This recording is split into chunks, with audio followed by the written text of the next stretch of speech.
পঞ্চম দফায় ভোট গ্রহণ শেষ, সামনে ষষ্ঠ এবং সপ্তম দফা। সপ্তম দফায় ভোট গ্রহণ দক্ষিণ 24 পরগনার অন্যতম নজরকাড়া কেন্দ্র যাদবপুর। আর সেই যাদবপুরে সিপিআইএম প্রার্থী, কংগ্রেসের সমর্থিত সিপিআইএম প্রার্থী সৃজন ভট্টাচার্য প্রচারে রয়েছেন আমাদের প্রতিনিধি রিক পুরকায়স্থ। সরাসরি চলে যাব রেকের কাছে। রেকে এই মুহূর্তে সৃজন কোথায় প্রচার করছেন, ঠিক কোন জায়গা থেকে আজকে এই প্রচার শুরু করেছেন, কিভাবে প্রচার করছেন আজকে? এই বাজারে যে অঞ্চলে এই মানুষ যাদের কাছে মাইকের আওয়াজ পৌঁছাচ্ছে, আজকে সকাল থেকেই প্রচারে রয়েছেন যাদবপুরের সিপিআইএম প্রার্থী সৃজন ভট্টাচার্য। আমার পিছনে ইতিমধ্যেই রয়েছেন সৃজন ভট্টাচার্য, সেই ছবিটা দেখাবো এবং পিছনে একেবারে বাইক র্যালি করে আসছে সেই ছবিটাও একটু দেখানোর চেষ্টা করব। চিত্র সাংবাদিককে বলবো একটু দেখাতে। পিছনে বাইক র্যালি করে সকাল থেকে 109 নম্বর ওয়ার্ডের বিভিন্ন জায়গায় ঘুরছেন সৃজন ভট্টাচার্য। তবে একেবারেই মিছিলের শুরুতে যে ঘটনাটা ঘটেছিল, তৃণমূলের বিক্ষোভের মুখে পড়েছে সৃজন ভট্টাচার্য, এমনটাই অভিযোগ আসছে এবং তারপরে সেই পরিস্থিতি সামাল দিয়ে আবারও এই রোড শো বা এই র্যালি আবারও শুরু করে দিয়েছেন সৃজন ভট্টাচার্য। এই 109 নম্বর ওয়ার্ডের বিভিন্ন জায়গায় যাচ্ছেন, বিভিন্ন গলিতে ঢুকছেন এবং সাধারণ মানুষের সঙ্গে দেখা করছেন, সাধারণ মানুষের সঙ্গে কথা বলছেন, তাদের প্রতিক্রিয়া নিচ্ছেন। একটু সৃজন ভট্টাচার্যের সঙ্গে কথা বলে নেওয়ার চেষ্টা করবো। দাদা, কেমন প্রচার হচ্ছে সকাল থেকে? খুব ভালো প্রচার হচ্ছে, কি অসুবিধা আছে? সকালবেলা একটা পরিস্থিতি সৃষ্টি হয়েছিল যে তৃণমূলের বিক্ষোভ হয়েছে বা ইট ছোড়া হয়েছে, এমনটাই অভিযোগ আসছে, কি বলবে ইনি? দাঁড়াও এক সেকেন্ড।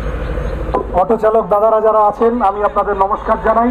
আমার মিডিয়া কেনার টাকা নেই, আপনারা আমার মিডিয়া প্যাসেঞ্জারদের বলবেন সিপিএম এর ছেলেটার সাথে দেখা হয়েছিল। ধন্যবাদ। বলো। সকালবেলা একটা বিক্ষোভের পরিস্থিতি সৃষ্টি হয়েছিল, কি বলবে? আরে তৃণমূল একটু ওইসব না করলে ইলেকশন জমে না। দূর, তৃণমূল ওদের কাজ করেছে, কয়েকটা লোককে নিয়ে চ্যাংমাছের মতো ও পতাকা নিয়ে নাড়িয়েছে। আমি শুনলাম ইট বৃষ্টি করেছে, আমাদের মিছিলে ইট ছুঁড়েছে, পতাকা ছিঁড়েছে 4টে।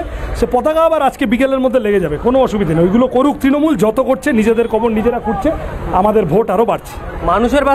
মানুষের কাছ থেকে কিরকম সাড়া পাচ্ছ? নমস্কার, আমি সৃজন ভট্টাচার্য। একেবারেই প্রচারের ব্যস্ততার মধ্যেই কথা বলে নিলাম সৃজন ভট্টাচার্যর সঙ্গে।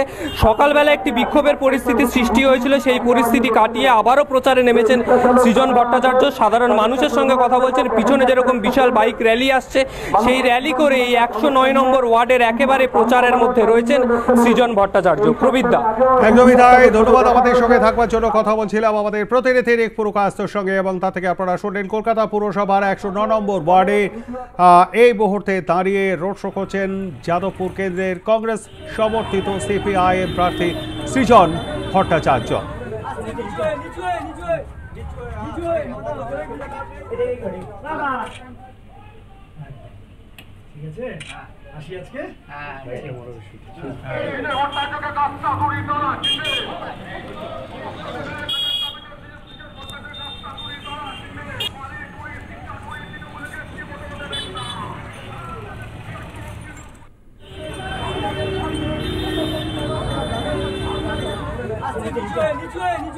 নিচু